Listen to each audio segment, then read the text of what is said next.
sites, which are there are vasculature in the fat tissue, and these cells, mixture of cells is having extremely high regenerative property. Adventitious cells, mesenchymal stem cells, pre-adipocytes, fibroblasts. One, it consists of all the components of fat. Okay, so in stromal vascular fraction, only architecture, and that's why we.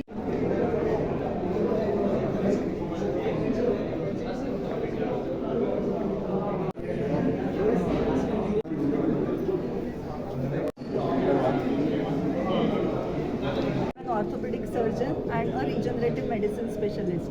Regenerative medicine or orthobiologics is the newest and the latest branch in orthopedics, in which we use our body's own cells to heal arthritis or chronic conditions like back pain, knee pain, arthritis, rheumatism, all of that. Okay? So this is the latest, and the next 10 years you will be seeing revolution in the treatment of all this, and this will lead to avoiding major surgeries later on. I practice in Mumbai, so we have our centers in Mumbai and many other cities in Maharashtra. So we are coming here for the first time to Bangalore. Yeah. You gave a good lecture in stage. What it about? Yeah, thank you. Various treatments. So my lecture was about the use of fat in our body to make stem cells out of it, or separate stem cells out of fat, and then inject it in the joint to make the joint heal. Okay, so basically it is treatment of arthritis with fat, which is called adipose stem cells. You said about the fatness also. No? You said about the fatness also. No? Yeah, so we use fat, okay, for treating through the cells. So what we do is we remove little bit of fat from the tummy, we process them, and we separate the regenerative cells in them, and then inject it back into the joint who has arthritis. So if I have arthritis, I'll take my own fat, I will make cells out of it and then inject it back into my joint. So that is what this regenerative treatment is about.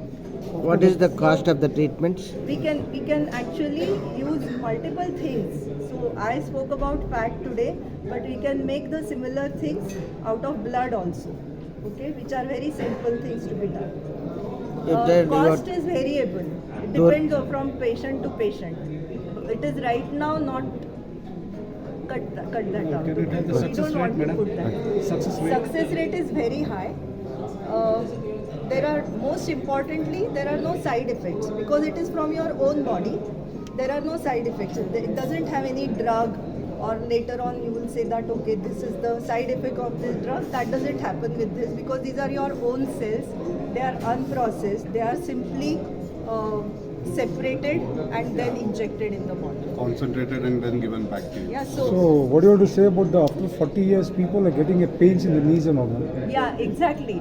That is the reason why these therapies are very important for younger people. Now at 40, I don't expect people to do replacement surgeries. You have so much life remaining. The replacement surgery is not going to last for 40 years, you know. So these therapies will make your joint last longer. Natural joint last longer. What to tell about the message for the patients?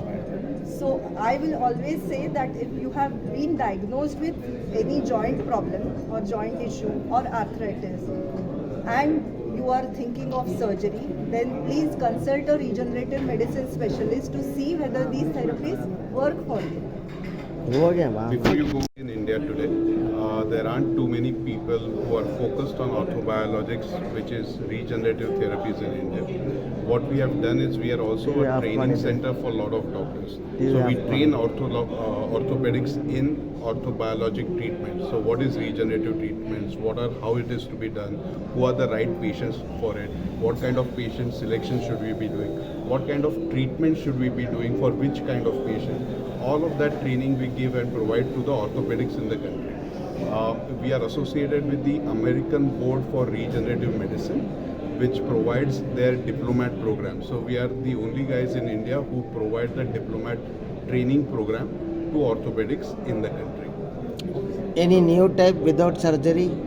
So she explained what are the types we do. Achha. But I think the important part here is our in India currently there isn't so much awareness about regenerative therapies. That's the mission we bring to the table. We are saying these are the treatments of the future, and Indian orthopedics, Indian pain physicians, Indian doctors, Indian patients should understand and know about these therapies as we go forward. Your good name, sir. My name is Nitin Turpure. I am a director in Orthobiologics Clinic. We are from Bombay. Annually. This year it's going to be in Chennai on August 1st to the 3rd.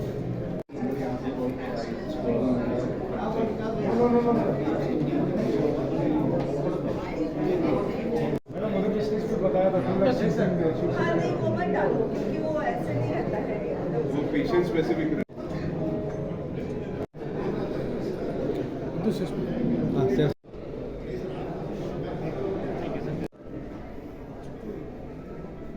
adipose stem cell therapy today.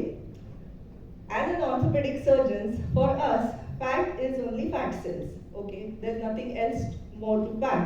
That I'm only wanting to reach the bone, and that's why I cut the fat in between. But now we know that there's a lot more to fat than what we thought. So adipose tissue is made up of lots of other cells. And autologous conditioned serum, that's the most frequently used or cellular product. And there's another one which is already ಸೊಸೈಟಿಯ ಪೂರ್ವ ಅಧ್ಯಕ್ಷನಾಗಿದ್ದೆ. ಈ ಸಂದರ್ಭದಲ್ಲಿ ಒಂದು ವಿಚಾರ ಹೇಳಕ್ಕೆ ಇಷ್ಟಪಡ್ತೀನಿ. Doctor Avinash ಪಾರ್ಸಾರ್ಥಿಯವರು ಈ ವರ್ಷ ಅಧ್ಯಕ್ಷರಾಗಿ ಕಾರ್ಯನಿರ್ವಹಿಸ್ಕೊಂಡ್ಮೇಲೆ ಈ ಹಲವಾರು ನ್ಯಾಷನಲ್ ಕಾನ್ಫರೆನ್ಸಸ್ ನಮಗೆಲ್ಲ ತಿಳಿದಿರಂಗೆ ಇಂಡಿಯನ್ ಆರ್ಥೋಪೆಡಿಕ್ ಅಸೋಸಿಯೇಷನ್ ಕಾನ್ಫರೆನ್ಸು ಡಿಸೆಂಬರಲ್ಲಿ ಬೆಂಗಳೂರಲ್ಲಿ ನಡೀತು, ಅರಮನೆ ಮೈದಾನದಲ್ಲಿ. ಅದು ಡಾಕ್ಟರ್ ಅವಿನಾಶ್ ಅವರ ಅಧ್ಯಕ್ಷತೆಯಲ್ಲಿ. ಮತ್ತೆ 2 ತಿಂಗಳ ನಂತರ ಫೆಬ್ರವರಿನಲ್ಲಿ ಡಾಕ್ಟರ್ ಶಿವಕುಮಾರ್ ಅವರ ಆರ್ಗನೈಸಿಂಗ್ ಚೇರ್ಮನ್ ಆಗಿದ್ದರು. ಕರ್ನಾಟಕ ಸ್ಟೇಟ್ ಕಾನ್ಫರೆನ್ಸನ್ನು ಬೆಂಗಳೂರಲ್ಲಿ ನಡೀತು. ಅದಲ್ಲದೆ ಆರ್ಥ್ರೋಸ್ಕೋಪಿ ಸ್ಪೆಷಾಲಿಟಿ ಕಾನ್ಫರೆನ್ಸಸ್, ಆರ್ಥ್ರೋಸ್ಕೋಪಿ ನಡೆದಿದೆ, ಹ್ಯಾಂಡ್ ಸರ್ಜರಿ ಕಾನ್ಫರೆನ್ಸ್ ನಡೆದಿದೆ, ಮತ್ತು ಸ್ಪೈನ್ ಬೆನ್ನು ಮೂಳೆ ಚಿಕಿತ್ಸಾ ತಜ್ಞರ ನ್ಯಾಷನಲ್ ಕಾನ್ಫರೆನ್ಸ್ ಎಲ್ಲ 4 ರಿಂದ 5 ರಾಷ್ಟ್ರೀಯ ಸಮ್ಮೇಳನಗಳು ನಡೆದಿದೆ. ಒಂದು ರಾಜ್ಯ ಮಟ್ಟದ್ದು, ಅದಲ್ಲದೆ ಈ ಕಿರೀಟ ಅಂತಲೇ ಹೇಳಬೇಕು. ಇವತ್ತು concluding of this entire year successful tenure ಮುಗಿಸೋದಕ್ಕೆ ಇವತ್ತು Bangalore orthopaedic society annual conference. ಪ್ರತಿಯೊಂದು ಕಾನ್ಫರೆನ್ಸಲ್ಲೂ ಹೆಚ್ಚು ಇಂಟ್ರಾಕ್ಷನ್ ಆಗಿದೆ. ಆಮೇಲೆ ಆರ್ಥೋಪೆಡಿಕ್ ಸರ್ಜನ್ಗಳಿಗಾಗಲಿ ಆಮೇಲೆ ಪೇಷಂಟ್ಗಳಿಗಾಗಲಿ ಉನ್ನತ ಮಟ್ಟದ ಚಿಕಿತ್ಸೆ ಕೊಡೋಕ್ಕೆ ಇದರಲ್ಲಿ ತುಂಬ ತರ್ಕ ನಡೆದಿದೆ. ನಾನು ಹಿಂದೆ ಫೆಬ್ರವರಿಲಿ ರಾಜ್ಯ ಸಮ್ಮೇಳನ ಮಾಡಿದ್ದು, ಆರ್ಥೋಪೆಡಿಕ್ ಸಮ್ಮೇಳನ ಮಾಡಿದ್ದು. ಅಲ್ಲಿ 1100 ಮೇಲೇ ಬಂದಿದ್ದರು. ಚಾಮರಾಜನಗರದಲ್ಲಿ ಮಾಡಿದ್ದು. ಅಲ್ಲಿ ಹೊಸ ಆವಿಷ್ಕಾರಗಳು, ಏನೇನು ಆರ್ಥೋಪೆಡಿಕ್ಸಲ್ಲಿ ಏನೇನು ಹೊಸ ಇನ್ವೆನ್ಷನ್ಸ್ ಆಗಿದೆ ಇದ್ರ ಬಗ್ಗೆಲ್ಲ ಡಿಸ್ಕಸ್ ಮಾಡಿ, ನ್ಯಾಷನಲ್ ಲೆವೆಲಲ್ಲಿ ಇಂಟರ್ನ್ಯಾಷನಲ್ ಲೆವೆಲಲ್ಲಿ ಸ್ಪೀಕರ್ಸ್ ಎಲ್ಲ ಬಂದು ಸುಮಾರೆಲ್ಲ ಹೊಸ ಯಂಗ್ಸ್ಟರ್ಸ್ಗೆ ಹೊಸದಾಗಿ ಈಗ ಕಲಿತಾ ಇರೋರಿಗೆಲ್ಲ ಸುಮಾರು ಪ್ರಯೋಜನ ಆಯಿತು. ಈಗ ಇದು ನಮ್ಮ ಅವಿನಾಶ್ ಪಾರ್ಸಾರ್ಥಿಯವರ ಅಧ್ಯಕ್ಷತೆಯಲ್ಲಿ ಬ್ಯಾಂಗ್ಳೂರ್ ಆರ್ಥೋಪೆಡಿಕ್ ಸೊಸೈಟಿ 2 ದಿನದ ಸಮ್ಮೇಳನ. ನಿನ್ನೆ ವರ್ಕ್ಶಾಪ್ ಇತ್ತು ಬೇರೆ ಬೇರೆ ಮೆಡಿಕಲ್ ಕಾಲೇಜುಗಳೆಲ್ಲ. ಅದು ಮುಗಿಸ್ಕೊಂಡು ಇವತ್ತು ಮೊದಲನೇ ದಿನ, ನಾಳೆ ಕೊನೆ ದಿನ ಮಾಡ್ತಾರೆ. ಇಲ್ಲ, ಈ ಸಮ್ಮೇಳನ ಭಾಳ ಮುಖ್ಯ. ಯಾಕೆಂದರೆ ಸಮ್ಮೇಳನ ಇದ್ದರೆ ನಾವೆಲ್ಲ ಕಂಪ್ಲೀಟ್ ನಮ್ಮ ನಾಲೆಡ್ಜ್ ಇಂಪ್ರೂವ್ ಮಾಡ್ಕೊಳ್ಳೋಕೆ ಸಾಧ್ಯ. ಜೊತೆಗೆ ಎಲ್ಲರೂ ಜೊತೆಗೆ ಫ್ರೆಂಡ್ಶಿಪ್ಪು ಫೆಟರ್ನಿಟಿ ಏನಿದೆ ಎಲ್ಲ ಒಬ್ರಿಗೊಬ್ರು ಮೀಟ್ ಮಾಡ್ತೀವಿ. ಇಲ್ಲಾಂದರೆ ಬೆಳಗಾವಿನಾಗ ಇದ್ದಾರನ್ನ ಅಥವಾ ಬೆಂಗಳೂರಿನಾಗ ಇದ್ದಾರನ್ನ ಯಾರನ್ನೂ ಕಾಣೋಕ್ಕಾಗೋದಿಲ್ಲ. ಇದೊಂದು ಭಾಳ ಸುಸಂದರ್ಭ. ಎಷ್ಟು ಆತ್ಮೀಯರಿದ್ದಾರೆ. ಫಾರ್ ಎಕ್ಸಾಂಪಲ್ ಏನು ನಮ್ಮ ಅಕ್ಕಪಕ್ಕ ನಿಂತಿದ್ದಾರೆ ಎಲ್ಲ ನಮ್ಮ ಆತ್ಮೀಯ ಗೆಳೆಯರು. ಈಗ ಒಂದು ನಮ್ಮ ಎಕ್ಸ್ಚೇಂಜ್ ಆಫ್ ಥಾಟ್ಸು, ಮತ್ತು ಯಾರಿಗೂ ಒಂದು ಈಗೋಯಿಸಮ್ ಇಲ್ಲ ಇಲ್ಲಿ. ಎಲ್ಲ ಆರ್ಥೋಪೆಡಿಕ್ಸ್ ನೀವು ಕೇಳಿದಂಗೆ ಆರ್ಥೋಪೆಡಿಕ್ಸ್ ಮನುಷ್ಯನಿಗೆ ಏನು ಗೊತ್ತಾ, ಮಾನವ ದೇಹವು ಮೂಳೆ ಮಾಂಸದ ತಡಿಕೆ, ಅದರೊಳಗೆ ಇರುವುದು 106 ಬಯಕೆ ಅಂತ. ಮೂಳೆ ಮಾಂಸದ ತಡಿಕೆ ಇಲ್ಲದೆ ನಿಮ್ಮ ದೇಹ ಎಲ್ಲಿರುತ್ತೇವೆ, ಆ ದೇಹಕ್ಕೆ ಬೇಕಾಗಿರತಕ್ಕಂಥ ವಸ್ತು ಇಂಪಾರ್ಟೆಂಟು. ನೀವು ನಿಂತಿರೋದು ಈಗ ಅದಕ್ಕೆ ಅದೇ ಆರ್ಥೋಪೆಡಿಕ್ಸ್ ನಾನು ಹೇಳುತ್ತೆ. ಹೋಗಿ ನಾವು ರೂರಲ್ ಏರಿಯಾದಲ್ಲಿ ಏನು ಫೆಸಿಲಿಟಿ ಇರೋದಿಲ್ಲ. ಇರೋ ಇದನ್ನೇ ನಾವು ಇದೆಲ್ಲ ಕಲಿತು ವಿಲೇಜಲ್ಲೂ ನಾವು ಮಾಡ್ತೀವಿ. ವಿರಾಜಪೇಟೆ ರೂರಲ್ ಏರಿಯಾದಲ್ಲಿ ನಾವು ಈ ವರ್ಕ್ಡ್ ಈ ಕಾನ್ಫರೆನ್ಸ್ ಮಾಡೋದ್ರಿಂದ ನಮ್ಗೆ ಕಲಿತಾರೆ ಜೂನಿಯರ್ಸು, ನಾವೆಲ್ಲ ಕಲಿತ್ವಿ. ಅಂದರೆ ಈಗ ವೆರಿ ಗುಡ್ ಕಾನ್ಫರೆನ್ಸ್. ಈಗ ಹೊಸ ಏನೇನು ಬಂದಿದೆ ಕಲಿತೀವಿ. ಅದ್ರ ಬಗ್ಗೆ ನಾವು ಜನಕ್ಕೆ ವೆರಿ ಗುಡ್ ಪ್ರೋಗ್ರಾಮ್. ಅವರ ಆರ್ಗನೈಸರ್ ಡನ್ ಗುಡ್ ಜಾಬ್.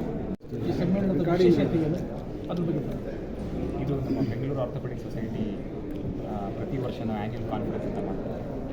ಹಾಗಾಗಿ ಇವತ್ತಿನ ದಿವಸ ನಾವು ಇವತ್ತು ಮತ್ತು ನಾಳೆ 2 ದಿವಸದ ಪ್ರೋಗ್ರಾಮ್ ಸೈಂಟಿಫಿಕ್ ಇವೆಂಟ್ ಇರುತ್ತೆ. ಇದರ ಉದ್ದೇಶ ಏನಪ್ಪ ಅಂತಂದರೆ ಈಗ ಲೈಕ್ ಶೇರಿಂಗ್ ನಾಲೆಜ್. ಬೇರೆ ಬೇರೆ ಕಡೆಯಿಂದ ನಾವು ಫ್ಯಾಕಲ್ಟೀಸ್ ಅಂದರೆ ಸ್ಪೀಕರ್ಸ್ನ ಕರೆಸ್ತೀವಿ. ನಮ್ಮಲ್ಲೂ ಸುಮಾರು ಟ್ಯಾಲೆಂಟೆಡ್ ಆರ್ಥೋಪೆಡಿಕ್ ಸರ್ಜನ್ಸ್ ಇದ್ದಾರೆ. ಅವರು ಕೂಡ ಬಂದು ಅವರ ಕೆಲಸ ಕಾರ್ಯದ ಬಗ್ಗೆ ವಿವರಿಸಿ ಹೇಳ್ತಾರೆ. ಇದರಿಂದ ಏನಪ್ಪ ಆಗುತ್ತೆ ಅಂತಂದರೆ ಎಲ್ಲರಿಗೂ, ಎಸ್ಪೆಷಲಿ ಜೂನಿಯರ್, ಈಗ ಯಾರ್ಯಾರು ಈಗ ಹೊಸದಾಗಿ ಈ ಆರ್ಥೋಪೆಡಿಕ್ ಪೋಸ್ಟ್ ಗ್ರಾಜುಯೇಷನ್ ಮಾಡ್ತಾ ಇದ್ದಾರೆ ಮತ್ತು ಹೊಸದಾಗಿ ಕಲ್ತ್ಕೊತಾ ಇದ್ದಾರೆ, ಅವರಿಗೆಲ್ಲ knowledge development like sharing. So ಅದು ಒಂದು ಉದ್ದೇಶ. ಅದಷ್ಟೇ ಅಲ್ಲದೆ ಇದರಲ್ಲಿ ನಾವು ಬೇರೆ ಈಗ ನಮ್ಮ ಈವೆಂಟ್ ಮ್ಯಾನೇಜ್ಮೆಂಟ್ಗೆ ಈಗ ಪಾರ್ಟಿಸಿಪೆಂಟ್ ನಮ್ಮ ಸಪೋರ್ಟರ್ಸ್ ಫಾರ್ಮಸಿ ಸಪೋರ್ಟ್ಸ್ ಇರ್ತಾರೆ. ಅವ್ರವ್ರದ್ದು ಪ್ರಾಡಕ್ಟ್ಸ್ಗಳು ಕೆಲವು ಡಿಸ್ಪ್ಲೇಲೆ ಕೆಲವೊಂದು ಬೇರೆ ಬೇರೆ ಇನ್ಸ್ಟ್ರೂಮೆಂಟ್ಸು, ಇಂಪ್ಲಾಂಟ್ಸ್ಗಳು, ಡಿಸೈನ್ಗಳು ಬೇರೆ ಬೇರೆ ಎಲ್ಲ ಚೇಂಜ್ ಆಗ್ತದೆ. ಅದ್ರ ಬಗ್ಗೆ ಕೂಡ ಮಾಹಿತಿಗಳು ಇಲ್ಲಿ ಎಲ್ಲರಿಗೂ ಅವೇರ್ನೆಸ್ ಸ್ಪ್ರೆಡ್ ಆಗ್ತದೆ.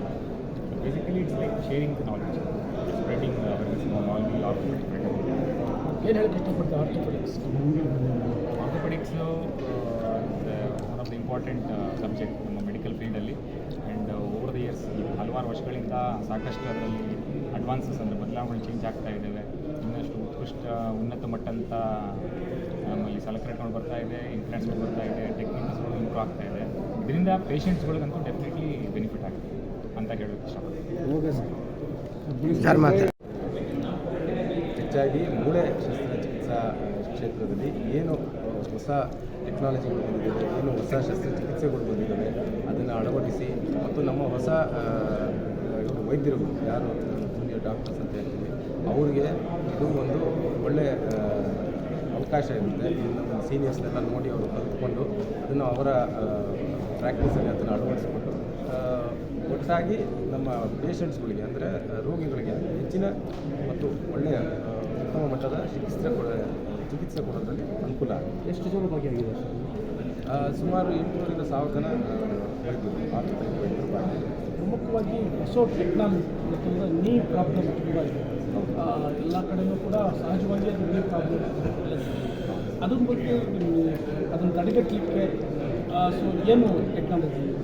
ಹಾಗೆ ಸರ್, ನಾವು ನೀವು ಹೇಳಿದಾಗೆ ಮಂಡಿಯ ಶಸ್ತ್ರಚಿಕಿತ್ಸೆ ಮತ್ತು ಮಂಡಿಯ ತೊಂದರೆಗಳು ಜಾಸ್ತಿನೇ ಕಂಡುಬರುತ್ತೆ ಪೇಷಂಟ್ಗಳು ನೋಡಿದಾಗ. ಸೊ ಅದ್ರ ನಿಟ್ಟಿನಲ್ಲಿ ಈಗ ಹೊಸ ಇನ್ನೋವೇಷನ್ಸ್ ಬಂದಿದ್ದಾವೆ. ಅಂದರೆ ಇತ್ತೀಚೆಗೆ ನಡೀತಾ ಇರೋದು ಏನು ಅಂತಂದರೆ ರೋಬೋಟಿಕ್ ಸರ್ಜರೀಸ್ ಅಂತ ಮಾಡ್ಬೋದು. ಸೊ ಅದ್ರ ಬಗ್ಗೆ ಡಿಸ್ಕಷನ್ ಈಗ ನೀವು ನೋಡ್ತಾ ಇರ್ಬೋದು. ಸದ್ಯ ನಡೀತಾ ಇರೋ ಲೆಕ್ಚರ್ ರೋಬೋಟಿಕ್ ಮಂಡಿ ಶಸ್ತ್ರಚಿಕಿತ್ಸೆ ಬಗ್ಗೆನೇ ನಡೀತಾ ಇದೆ. ಈ ಥರ ಹಲವಾರು ಟಾಕ್ಸ್ಗಳಿರ್ತದೆ, ಲೆಕ್ಚರ್ಗಳಿರ್ತದೆ. ಸೊ ಇದನ್ನು ನೋಡಿಕೊಂಡು ನಮ್ಮ ವೈದ್ಯರು ಬೇರೆಯವರೆಲ್ಲರೂ ಮತ್ತು ನಮ್ಮ ಸರ್ ಹೌ ಮೆನಿ ಡೇಸ್, ಎಷ್ಟು ದಿನ ನಡೀತಾ ಇದೆ? 1.5 ದಿನ ನಡೀತಿದೆ ಸರ್. ನಿಮ್ಯಾನ್ಸ್ ಕನ್ವೆನ್ಷನ್ ಸೆಂಟರ್ ಬೆಂಗಳೂರಲ್ಲಿ ಇವತ್ತು ಮತ್ತು ನಾಳೆ ಮಧ್ಯಾಹ್ನ. ಸರ್ ಈಗ ಏನು ಹೇಳ್ತಿರ್ಬೇಕು, ಭಾಳಷ್ಟು ವೈದ್ಯರು ಭಾಗವಹಿಸ್ತಾರೆ ಹೊಸ ಹೊಸ ಟೆಕ್ನಾಲಜಿ ಬಗ್ಗೆ ಏನು ಹೇಳ್ತಾರೆ? ಅದೇ ಇದು ಎಲ್ಲ ಹೊಸ ಟೆಕ್ನಾಲಜಿಗಳು ನಾವು ಡಿಸ್ಕಸ್ ಮಾಡೋದ್ರಿಂದ ಈಗ ಏನು ನಮ್ಮದು ಯೂನಿವರ್ಸಲ್ಲಿ ಅಂದರೆ ವರ್ಲ್ಡಲ್ಲಿ ಏನು ನಡೀತಾ ಇದೆ, ಜಗತ್ತಿನಲ್ಲಿ ಏನೇನು ಹೊಸ ಟೆಕ್ನಾಲಜಿಗಳು ನಡೀತಾ ಇದ್ದಾವೆ ಅದ್ರ ಬಗ್ಗೆ ಎಲ್ಲ ನಾವು ವಿಮರ್ಶೆ ಮಾಡಿ ನಮ್ಮ ಯಂಗ್ ಡಾಕ್ಟರ್ಸ್ಗೆ ಅದ್ರ ಬಗ್ಗೆ ಕೋಚಿಂಗ್ ಕೊಡೋದಾಗಲಿ, ಟ್ರೈನಿಂಗ್ ಕೊಡೋದಾಗಲಿ ಎಲ್ಲ ಕೊಡೋದ್ರಿಂದ ಅವರು ಅದನ್ನು ಅಳವಡಿಸ್ಕೊಂಡು ಅದರಲ್ಲಿ ಟ್ರೈನ್ ಆಗಿ ಮುಂದೆ ಅವರು ಅದರಲ್ಲಿ ಪರಿಣಿತಿ ಹೊಂದಲು ಅವರಿಗೆ ಅವಕಾಶ ಸಿಗ್ತದೆ. ನಾನು ಡಾಕ್ಟರ್ ಅವಿನಾಶ್ ಅಂತ, ಈ ಬೆಂಗಳೂರು ಆರ್ಥೋಪೆಡಿಕ್ ಸೊಸೈಟಿ ಅಧ್ಯಕ್ಷ. ಈ ಕಾರ್ಯಕ್ರಮ ನಮ್ಮ ಅವಿನಾಶ್ ಪಾಂಡೆ. ಹೌದು ಸರ್. ಮೂಳೆ ಚಿಕಿತ್ಸಾ ವೈದ್ಯರ ಸಮ್ಮೇಳನ ಇದು 28ನೇ ಬಾರಿ ನಡೀತಾ ಇದೆ ಬೆಂಗಳೂರಿನಲ್ಲಿ. ಇಲ್ಲಿಗೆ ಸುಮಾರು ನಮ್ಮ ಬೆಂಗಳೂರು ನಗರದಲ್ಲಿ 1000ಕ್ಕಿಂತ ಹೆಚ್ಚು ಆರ್ಥೋಪೆಡಿಕ್ ವೈದ್ಯರಿದ್ದಾರೆ. ಅವರೆಲ್ಲರೂ ಸೇರಿ ಇಲ್ಲಿ ಕೂಡಿ ರಿಸರ್ಚ್ ಬಗ್ಗೆ, ಅಕಾಡೆಮಿಕ್ಸ್ ಬಗ್ಗೆ, ಫ್ಯೂಚರ್ ಬಗ್ಗೆ ಡಿಸ್ಕಸ್ ಮಾಡಿ ನಿರ್ಣಯಗಳು ಸಮ್ಮೇಳನ. ಇಲ್ಲಿಗೆ 1.5 ದಿನ ನಡೆಯುತ್ತೆ. ಯಾರ್ಯಾರು ಭಾಗವಹಿಸ್ತಿಲ್ಲ ಸರ್, ಈಗ ನಮ್ಮ ಬೆಂಗಳೂರು ನಗರದಲ್ಲಿರೋ ಎಲ್ಲ ಆರ್ಥೋಪೆಡಿಕ್ ವೈದ್ಯರುಗಳು ಸಹ ಭಾಗವಹಿಸ್ತಾರೆ. ಇದರಲ್ಲಿ ನಾವು ನಮ್ಮ ಹೊರ ರಾಜ್ಯದಿಂದ, ರಾಷ್ಟ್ರೀಯ ಮಟ್ಟದಿಂದ ನಮ್ಮ ಸೀನಿಯರ್ ಫ್ಯಾಕಲ್ಟಿ ಮತ್ತು ಆಫೀಸ್ ಮೇಯರ್ಸ್ ಅವರು ಕೂಡ ಬಂದಿದ್ದಾರೆ. ಅದ್ರ ಜೊತೆಗೆ ನಮ್ಮ ಹಿರಿಯ ವೈದ್ಯರು ಯಾರಿದ್ದಾರೆ ಅವರೆಲ್ಲ ನಾವು ಸನ್ಮಾನಿಸುವಂಥ ಒಂದು ಕಾರ್ಯಕ್ರಮಗಳು ಸಹ ಇದ್ದೀವಿ. ಸೊ ಒಟ್ಟಾರೆ ನಮ್ಮ ದೇಶದಿಂದ ಎಲ್ಲ ಭಾಗಗಳಿಂದ ಜನ ಇಲ್ಲಿ